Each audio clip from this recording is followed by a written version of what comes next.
Bonjour à toi cher spectateur qui aime beaucoup regarder encore et toujours la même chose, mais qui se dit que peut-être un lifting de temps en temps, ça peut être sympathique. Voici donc le live remake de l'année 2023 de chez Disney qui se nomme La Petite Sirène et qui est réalisé par Rob Marshall. Je vais même pas vous faire l'affront réellement de vous résumer l'histoire parce que vous le connaissez. Ariel est une petite sirène, elle a envie d'aller chez les humains, sa tante est méchante, elle lui propose un pacte, elle va pouvoir aller chez les humains, elle va rencontrer Eric, voilà, vous connaissez l'histoire. Il a failli me faire faux bon pour le PlayStation Showcase, mais je me suis dit non, je veux absolument avoir Renan pour La Petite Sirène. Comment vas-tu? Ça va très bien. Puis finalement, heureusement, parce que Comme quoi, comme vu le quoi. PlayStation Showcase qu'on a eu, bref. Ouais, donc, ouais, ça va. Je vais pas avoir beaucoup de contexte à placer honnêtement sur ce film parce que Disney continue sa longue et immense liste de films à remaker avec des vrais acteurs, avec des prises de vue réelles. La Petite Sirène étant l'un des gros succès des années 90, ça aurait été étonnant qu'il ne s'y attaque pas. Dès le début, le projet a été conspué dans tous les sens parce que visiblement ça n'est pas normal dans la tête des gens de faire une petite sirène qui soit afro-américaine. Honnêtement, on s'en fout. C'est un parti pris, tout comme des fois il y a des partis pris qui vont dans le sens inverse et qui ne plaisent pas. Donc honnêtement, ça c'est la partie qu'on va pas beaucoup évoquer dans cette vidéo parce que je trouve qu'elle a pas vraiment d'utilité. Mais derrière, donc voilà, le film était avant même sa sortie conspué par tout le monde. Et pas uniquement parce qu'il s'agit d'un remake live action, parce que simplement il y avait ce détail-là. Après, on a suivi toutes les premières images. Entre-temps, il y a Avatar 2 qui est passé par là et qui a ramené au tiroir tous les longs métrages qui avaient pour ambition d'avoir une petite partie dans l'eau. Vivement Aquaman à la fin de l'année. Contexte placé, qu'en as-tu pensé, mon cher Renan, de cette petite sirène version 2023? Alors, faut savoir qu'au départ, j'avais pas vraiment envie de le voir. Limite, je suis allé le voir à la base vraiment juste pour faire la critique. Et finalement, plutôt une bonne surprise, mais je trouve que comme pas mal de remakes chez Disney, ça apporte pas grand chose. Il y a des petites choses sympas, mais je pense que ça reste quasi copié-collé du dessin animé, malgré quelques petits ajouts, mais avec beaucoup de meublage quand même. Ah, il faut savoir que ouais, le dessin animé dure 1 heure et demie, je crois. Ouais, Et là, on est sur 2 heures et quart. voilà, générique inclus. Mais oui, sachant qu'il y a des scènes qui ont été retirées du dessin animé, donc plus de meublage encore. C'est sympa. Je dirais pas que franchement on n'est pas dans le bas du panier des remakes de chez Disney, hein, avec c'est lequel le plus récent là, Peter Pan et Wendy. Ça, j'ai même pas vu. Il y en a eu un autre il y a pas longtemps aussi qui était un peu catastrophique. Mais non, là on est plutôt dans les. En fait, typiquement, c'est un remake un peu comme La Belle et la Bête et Aladdin. Sauf que évidemment, il souffre de pas mal de défauts, notamment les fonds marins qui La sont technique, tristes ouais. à pleurer. Technique. Surtout, tu passes derrière Avatar, la voie de l'eau, et tu mets des fonds marins comme ça. Enfin bon. C'est un film qui est bourré de défauts, mais qui se laisse regarder quand même. Voilà, c'est. Je pense que je. Non, mais c'est bien résumé. C'est bien résumé. Je suis à peu près d'accord sur tout ce que tu viens de dire, pour être sincère. On est sur un film qui se range bien dans la même catégorie que La Belle et la Bête et Aladdin. C'est-à-dire que, honnêtement, c'est pas utile, mais c'est là. Mais c'est là la question que je me pose, en fait. Et c'est là que je commence un petit peu, tu vois, à freiner. C'est que, certes, on passe pas un mauvais moment devant. Et on va pas se mentir, moi, je me suis pas ennuyé. Et honnêtement, même si c'est un peu long, j'étais en train de me dire que 2 heures et quart ça passait. C'était pas Oui. non plus l'enfer et ça se tenait. Mais à la fin, je me suis dit, il n'y a rien de plus que le dessin animé. Mm. Et c'est la vraie question que tu peux te poser. On en parlera, pour moi, il y a un détail qui sauve réellement le film du naufrage. Parce qu'il y a des moments où vraiment, je trouve qu'on n'est pas loin d'une vacuité totale. Mais heureusement, il y a des trucs qui sauvent le film. Mais à la fin, la vraie question que je me pose, et j'avais un gros point d'interrogation devant l'œil, c'était pourquoi faire ça en 2023? Pourquoi pas attendre encore un petit peu? Pourquoi pas laisser justement la technique d'Avatar prendre le pas et peut-être se permettre d'ici quelques années d'offrir un truc vraiment quali? Pourquoi pas peut-être s'attarder sur des projets plus anciens qui mériteraient, eux, peut-être d'avoir une vraie réadaptation? Atlantide. Mais non, mais ça, ou même Blanche-Neige, qu'on n'arrête pas d'attendre, mais peut-être que ça, c'est peut-être plus utile aujourd'hui de faire un Blanche-Neige que de faire un petit sirène. Et c'est là la seule question que je me pose, en fait, c'est aujourd'hui, pourquoi vouloir se lancer là-dedans? Bon, je sais bien évidemment, il y a je vous sors mon chéquier quand vous voulez, et je sais très bien qu'ils sont en mode, ça a fait un max de thunes dans les années 90, ça va faire un max de thunes comme le Roi Lion, j'ai aucun souci avec ça.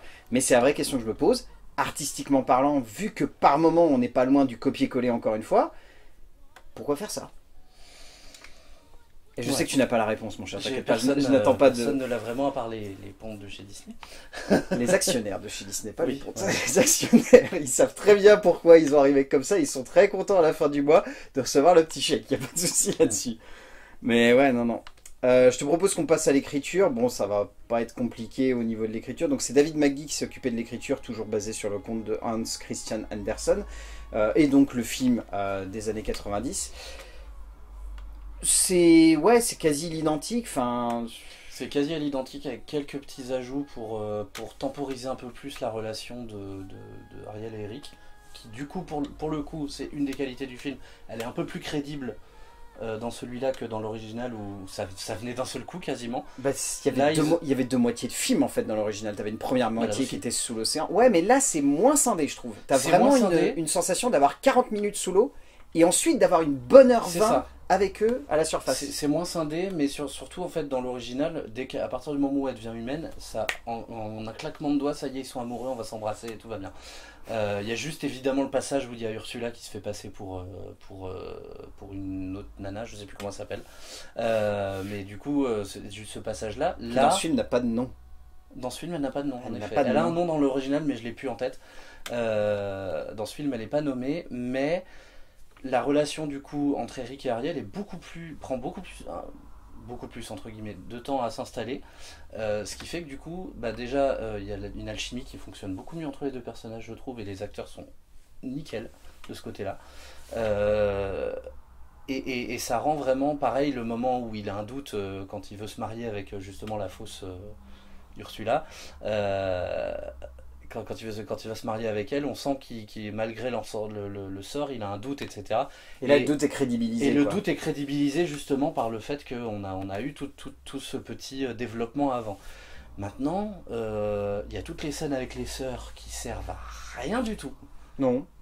Voilà. Si ce n'est faire une petite dénonciation, l'être humain détruit les océans avec la subtilité d'un éléphant dans un magasin de porcelaine.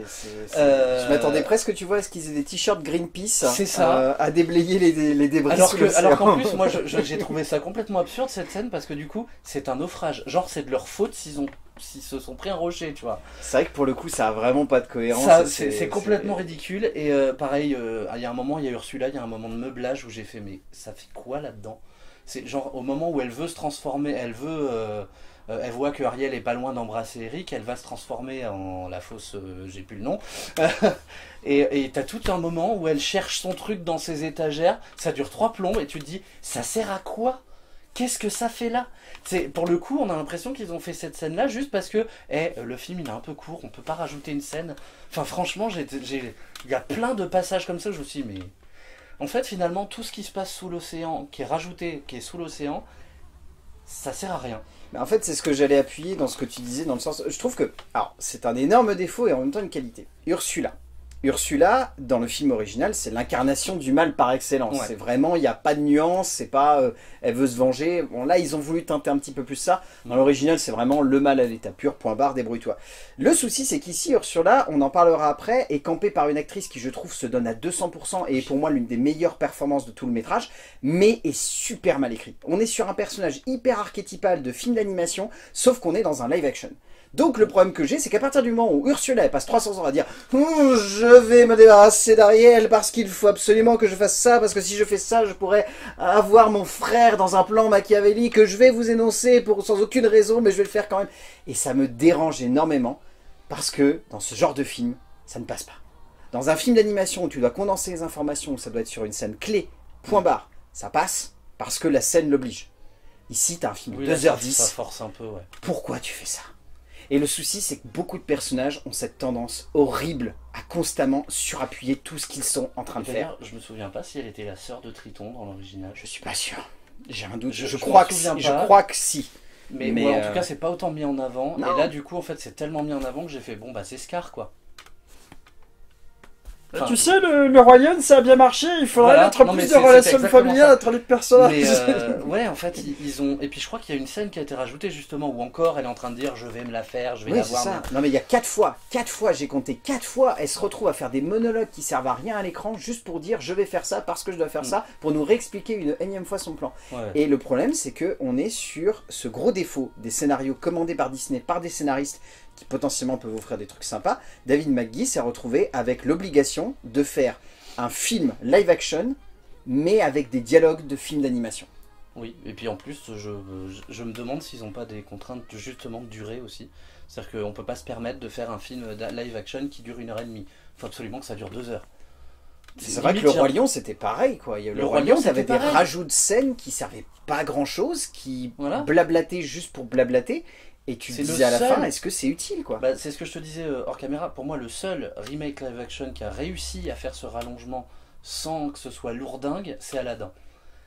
Il y a des trucs intéressants qui plaisent ou pas, ça dépend des gens, mais quelque part, il y a quand même une valeur ajoutée qui est pas inutile. Mais encore une fois, à cette époque-là, ils étaient un peu plus libres, je pense. Oui, parce aussi. que c'était les premiers, c'était La Belle et la Bête, c'était Aladdin, ils tentaient des trucs, il n'y avait pas encore le Roi Lion qui était passé par là. Tu regardes même, il y a une vraie césure, je trouve, entre les scénarios post-Roi Lion et les scénarios pré-Roi Lion. Tout ce qui est le livre de la jungle par Jon Favreau, tout ce qui est Aladdin, tout ce qui est La Belle et la Bête, certes, ça convainc pas tout le temps, mais au moins, tu as une proposition différente de l'original.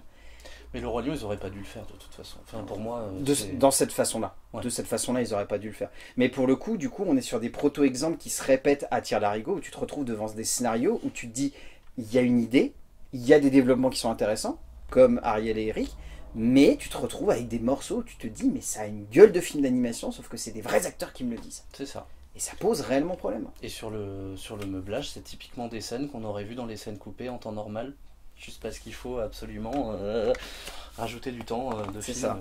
Je veux dire, même au début, alors c'est très beau les images des vagues, hein, mais ça dure 3 plombes. Tu te dis, bon, ok, c'est bien. Avec quand même, je sais pas si c'est Rob Marshall ou David McGee qui a eu l'idée, mais citer un bout du conte de la petite sirène devant la petite sirène, je sais pas qui c'est qui a cette idée-là, mais c'est la plus grande tristesse pour les sirènes, c'est de ne pas avoir de larmes pour ne pas pouvoir éprouver la... Je te jure, j'étais en train de me dire... comment ils ont respecté quand elle est sous l'eau, quand elle est en sirène, quand elle pleure, il n'y a pas de larmes. Ah oui. Bon, en même temps, elle est dans la mer, donc... Mais j'ai pas de souci avec ça. Mais honnêtement, à ce moment-là, je me suis dit, mais qu'est-ce que c'est que cette idée à la con? C'est comme si tu commençais Fight Club en mettant une citation genre, la première règle du Fight Club, c'est qu'il n'y a pas de Fight Club. Et tu enchaînes avec ton film. Je ne comprends pas la logique de cette réplique et je trouve ça bizarre. Et c'est surtout que ça a aucun... C'est pas pertinent en plus par rapport au film. Non. Si encore dans la morale du film, il y avait quelque chose qui se rapporte à la citation, mais même pas. J'aimerais bien voir cet exemple dans d'autres longs métrages du coup. Ça pourrait être très rigolo sur le long terme. Je sais pas si ça fonctionnerait, mais ça pourrait être très rigolo. Au début d'Alien, dans l'espace. Au début du Roi Lion, toute l'étendue de lumière est notre royaume. Mufasa. En termes de mise en scène, alors honnêtement, je t'avoue que lorsque j'ai découvert le projet et que j'ai découvert le nom du réalisateur qui sortait un petit peu de nulle part parce que ça faisait un petit moment qu'il n'avait pas fait de film, je me suis dit pourquoi pas. Le mec qui a fait Chicago, qui a fait... Le retour de Mary Poppins. Exactement, et ben je me suis dit, c'est une bonne idée. C'est une bonne idée, ça va peut-être proposer quelque chose qui va ressortir, et au moins, c'est ce que je me suis dit surtout, on va avoir des jolies séquences musicales. Parce qu'on peut reprocher plein de choses à Rob Marshall, au moins, c'est un chorégraphe de comédie musicale qui vient de Broadway, donc il fait des trucs qui sont un peu classe. Oui, mais... Vas-y, enchaîne sur le mais. Oui, mais je pense qu'il est très bon chorégraphe quand il est ancré dans le réel. Dès qu'il arrive avec des trucs en CGI partout, il se prend les pieds dans le tapis. Tu parles de Sous l'océan qui semble... Pas que. Bizarrement... C'était pareil dans Mary Poppins, la chanson où à un moment ils vont dans la baignoire et c'est sous l'eau. Oui. C'était... Bon, ça va parce que c'était stylisé, ça passait. Là... Le Sous l'océan m'a beaucoup posé problème parce que je trouve qu'il y a bizarrement une sensation de vide. J'allais y venir justement. En fait, pour moi, le gros ratage des séquences musicales, c'est celle-ci, qui est d'une tristesse folle parce que on parle d'une chanson qui est censée convaincre Ariel que la vie, elle est meilleure sous l'océan, que tout est génial, et dans le fond, t'as que du gris. T'as juste les poissons qui sont colorés. D'ailleurs, en plus, à chaque fois, il parle du poisson avec sa flûte, de machin. Il n'y a aucun instrument de musique puisque c'est pas un film d'animation. Typiquement, je sais pourquoi ils ont fait comme ça. C'est qu'ils voulaient pas changer les paroles parce que ça avait gueulé. Enfin, non. Ça avait gueulé dans d'autres pays, notamment le nôtre pour La Belle et la Bête. Parce que les paroles en français de La Belle et la Bête a été changées. Depuis, ils veulent plus les changer. Mais en VO. Effectivement, les paroles, ils ont absolument jamais voulu les changer, ou en tout cas très peu. Si, il y a eu Le Roi Lion ainsi avec la chanson de Scar qui avait été extrêmement charcutée carrément et qui avait pas plu du tout au public. Et du coup, je pense que là, ils se sont dit non, faut pas qu'on y touche, ça va gueuler. Sauf que du coup, tu as une énumération de plein de trucs, tu les vois pas. Et tu les vois pas. Et pour moi, là, typiquement, c'est le genre de chanson qui aurait dû être changée. Ils se sont permis de changer. Pauvrement Perdition, là, la chanson d'Ursula, ils ont enlevé tout un segment où elle dit les hommes n'aiment pas les pipelettes, les bavardes sont assommantes, etc. Bon, parce qu'apparemment tout le monde dit ah c'est sexiste, mais c'est la méchante. Justement, ça avait son sens dans la bouche d'Ursula, c'était justement le truc à démonter. En revanche, oui, les poissons qui jouent de la flûte ou de la basse ou des machins comme ça alors qu'on les voit juste danser, non, c'est con. Mais de toute façon, globalement, je trouve que toutes les scènes sous l'eau sont... À part celles où c'est plus dans des lieux clos. Genre quand elle est dans sa caverne. Quand elle est dans sa caverne... Oui, quand elle est dans sa caverne. J'allais dire le trône de Triton, mais non, il est beaucoup mieux dans le film d'animation. Là, c'est même ridicule, tellement c'est tout petit. C'est plus une salle de trône, c'est nul. C'est un dortoir, c'est une salle à manger avec une vue véranda, c'est très étrange. Et en fait, oui, donc les scènes dans la caverne sont plutôt réussies, et tout le reste de la partie sous l'eau, c'est moche. En fait, j'ai pas d'autres mots. C'est pas moche techniquement, j'entends, hein. Y a quand même de l'image de synthèse qui est pas trop mal faite, mais c'est gris, c'est terne, c'est... Bah c'est pas flashy, c'est pas à l'image du dessin animé parce que c'est une démarche qui est très différente. Mais moi, pour compléter un peu ce que tu dis, je trouve juste que, à mon avis, Rob Marshall a été vraiment coincé parce que techniquement, ça a dû être un enfer à faire ces séquences. Ah bah oui. Parce que c'est vraiment compliqué. J'aimerais bien voir un making of parce que je me dis mais les cheveux ils ont fait comment? Mais c'est surtout, moi j'ai envie de savoir comment ils ont pu se dire ouais, pas de souci, fais ça en 2023 alors qu'il y a Avatar 2 qui va nous mettre à la pelle 6 mois avant. Ouais. Parce que réellement, je pense que là on est sur juste des gens qui sont sur des fonds verts avec des câbles. Sauf qu'à côté t'as James Cameron qui prend ses acteurs, qui leur fout une combi et qui les fout dans l'eau. Ouais. Et sauf que là du coup, eh ben, on est sur un film qui techniquement est à la ramasse. Sauf que Avatar, il a un budget qui est tellement gros qu'il fallait qu'il fasse plus d'1 milliard et quelques pour rentrer dans son... Mais Avatar a aussi un avantage, 10 ans de tournage. Oui, aussi. 10 ans. Voilà. La petite sirène, on n'est pas sur 10 ans. Non, on est sur beaucoup moins. Pas. Et on est sur des infographistes qui, à mon avis, sont en train de faire des heures de crunch, mais alors de porc, vu qu'ils ont entre-temps fait Ant-Man, vu qu'ils ont entre-temps fait le prochain Aquaman peut-être, ou je ne sais pas quoi. Oui, ou ils doivent bosser sur un Marvel... Ils doivent être perdus, et c'est ça le souci. T'as les séries Star Wars, t'as tout. Donc du coup, par contre, et là c'est le grand avantage du film, dès qu'on est sur des décors réels, ben alors là c'est du kiff. Ouais, là c'est du kiff. J'ai juste un petit bémol sur les décors entre guillemets réels, c'est la fameuse île, on voit jamais de plan d'ensemble. Et donc en fait t'as le château qui a l'air d'être tout seul dans son coin avec et du coup derrière bon il y a censé y avoir un lagon et un village qui sont extrêmement colorés, on ne les voit jamais avec le château. Et ben je pense que niveau effets spéciaux c'est très compliqué, on est sur on est sur un bout à mon avis on est sur un bout de côte et ils se sont dit bon faut qu'on fasse passer ça pour une île donc est-ce que tu peux éviter de filmer l'arrière-plan? J'ai trouvé ça un peu dommage, c'est vraiment le seul point du décor enfin du monde humain quoi. Qui est un peu raté. C'est d'ailleurs assez paradoxal de voir que ici, contrairement à la plupart des films où on aurait tendance à dire que le monde des humains c'est nul, et là c'est l'inverse. C'est le monde de la mer, c'est moche, c'est gris, c'est pas bien. Et du coup le monde des humains c'est trop beau, c'est plein de couleurs, c'est magique et tout. Et honnêtement j'ai une question pour toi. Est-ce que tu t'es rendu compte à un moment qu'il y avait d'autres sirènes, hormis le père d'Ariel et ses sœurs? Parce qu'hormis à la scène de fin, j'avais l'impression qu'il n'y avait personne. Je m'en suis rendu compte au tout début du film quand Triton dit à Sébastien d'aller chercher Ariel et qui dit bien sûr je cherche dans tout un océan et en fait t'as un plan large Alors évidemment, si tu fais pas très attention, tu te rends pas compte que c'est des ça. sirènes. Parce qu'on Mais- on les voit quasiment pas. On les voit de très très loin. Et moi, en fait, je me suis dit, putain, ils sont vachement verticaux pour des poissons. Et c'est là que j'ai fait, oui, bon, ok, c'est les. Bah, du coup, moi, je me suis posé cette question, c'est niveau crédibilité, t'as vraiment l'impression, en fait, d'avoir un espèce de microcosme. Alors, je sais pas si c'est parce qu'ils ont voulu, encore une fois, économiser au niveau de la technique, mais t'as l'impression, ouais, il y a 8 personnages centraux avec les sœurs d'Ariel, elle et son père, et c'est tout. Et ça m'a vraiment posé problème parce que je me suis dit, mettez au moins un plan large où on en voit plein. Ça coûte rien. Bah oui, oui. Ça va c'est- coûter allez, 10 heures de travail, ça se trouve à un gars, et vu qu'il a déjà tous les render files qui sont prêts, il a juste à reprendre ça et Ouais. à greffer 2-3 sirènes. Et je me suis vraiment posé la question parce que, paradoxalement, lorsqu'on est sur l'île, bah alors là, mais ils se font plaisir. Il y a plein de figurants partout, il y a des scènes de danse où il y a 20 pélos qui dansent en même temps. Et puis, T'as des beaux trucs, t'as des ouais. belles chorégraphies, t'as des beaux instants où ça fonctionne, t'as une vraie envie de vouloir montrer un beau paysage qui fasse plaisir. Enfin, moi, je t'avoue que j'étais vraiment emballé. Et par contre, le problème, c'est que c'est Bah, trop long. C'est là que le film d'animation avait fait un système habile. C'était la fameuse scène de spectacle au début qui permet d'installer que, ok, il y a un peuple complet. Là, tu l'as pas. Mais non. Donc c'est compliqué à partir de là. Je te propose qu'on passe au casting. Donc Ouais. casting qui a fait débat. Casting qui est donc emmené par Hailey Bailey qui joue donc Ariel, qui est très bien. Oui. Très très bien. Et honnêtement, c'était une très bonne surprise parce que moi, quand les extraits qu'ils avaient montrés, je me suis dit, mais c'est quoi, elle joue. Enfin, dans le peu d'extraits qu'on avait vu, il n'y avait pas de contexte, on avait l'impression qu'elle sous-jouait. Et en fait, quand on est dans le film, ah non, en fait, elle s'en elle sort est vraiment très elle est très bien. vraiment bien. Mais tout comme tu l'as cité tout à l'heure, Jonah Howard King qui joue donc Eric, Ouais. qui est vraiment bon lui, il a Qui vraiment est une vraiment bonne bon. gueule. Ouais, bah, moi, de toute façon, lui, je me suis dit, putain, il est bien choisi dès le départ. Et puis, ce qui m'a surpris surtout, c'est l'alchimie entre les deux qui fonctionne super bien. C'est pas souvent. Il y a plein de films où des acteurs. Genre, tu prends Passengers avec Chris Pratt et Jennifer Lawrence, ça marche pas du tout. Oui, il pouvait pas se saquer en plus.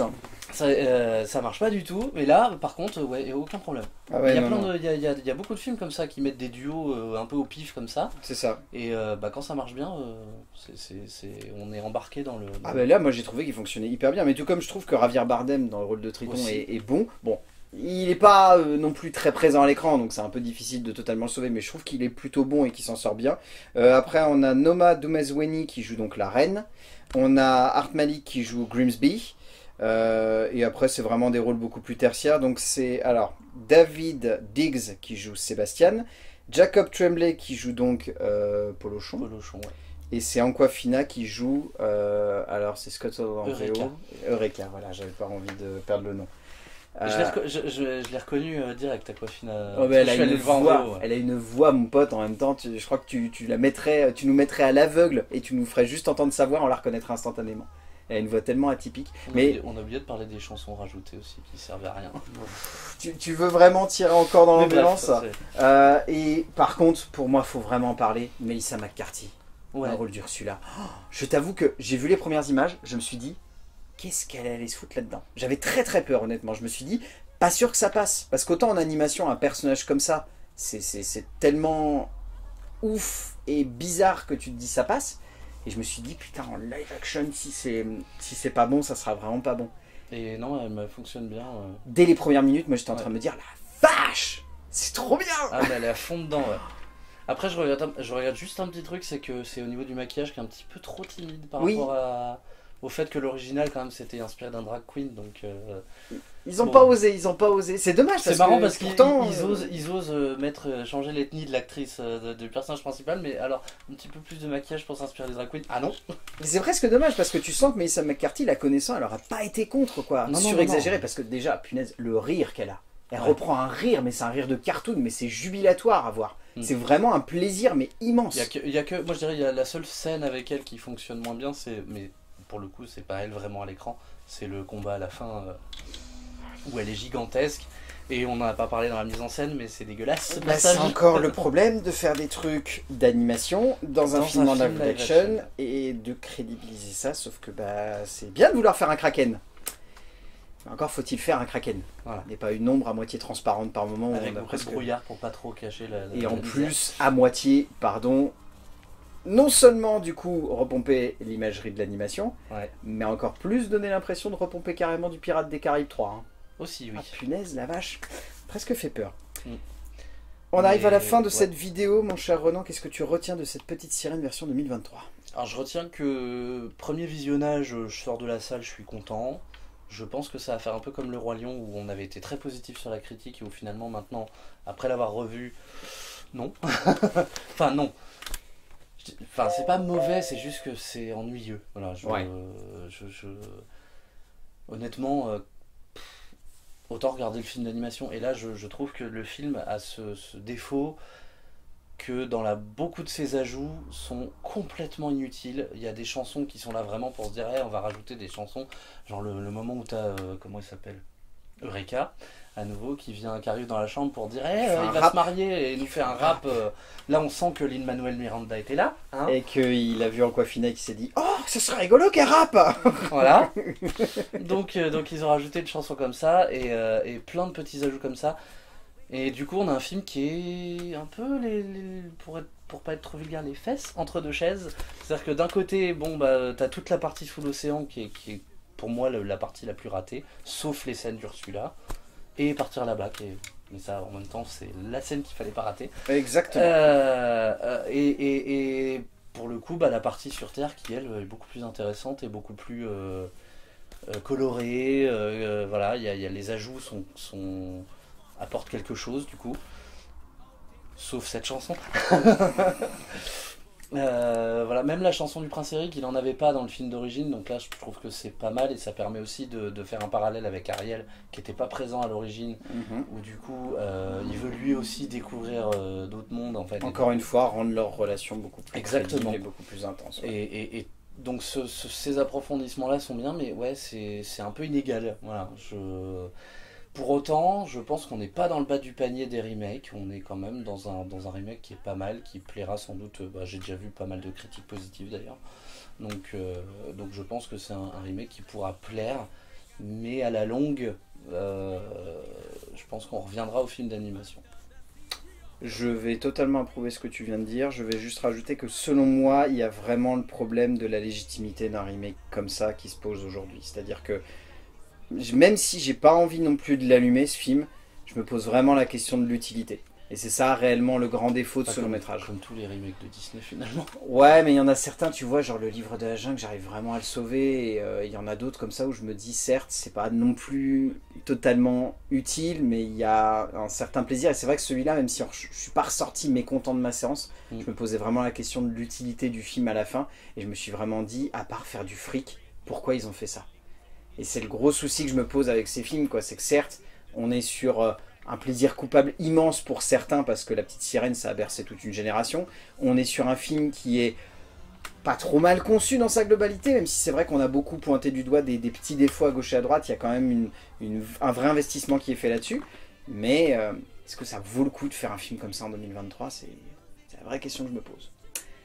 À vous de nous donner votre avis, mais bon, voilà. La Petite Sirène de Rob Marshall, ça sera mon meilleur avis dessus. Ouais, moi je peux pas ni le déconseiller ni le recommander. En fait. Exactement. Tout pareil que toi. Merci mon cher Renan d'avoir participé à cette vidéo. Merci à toi. On essaiera de se retrouver pour le Pixar. Ouais. Pixar à nouveau au cinéma. Oui, Inch'Allah. enfin. Inch'Allah. Le film n'est pas encore sorti, j'ai peur, mais on y croit. Et d'ici là, on va dire aux gens d'aller voir des films, parce que c'est bien d'aller voir des films. Et on se retrouve pour parler de films, bien évidemment. A plus. Et alors j'ai un défaut, un énorme défaut à pointer du doigt sur ce film. Pourquoi est-ce qu'ils ont gardé un gros accent noir sur Sébastien sur Sébastien? En VF, ils ont... il est moins prononcé que dans l'original sur la VO. Ouais, mais dans Il y la est. VF, il y est toujours. Et ça me fait peur.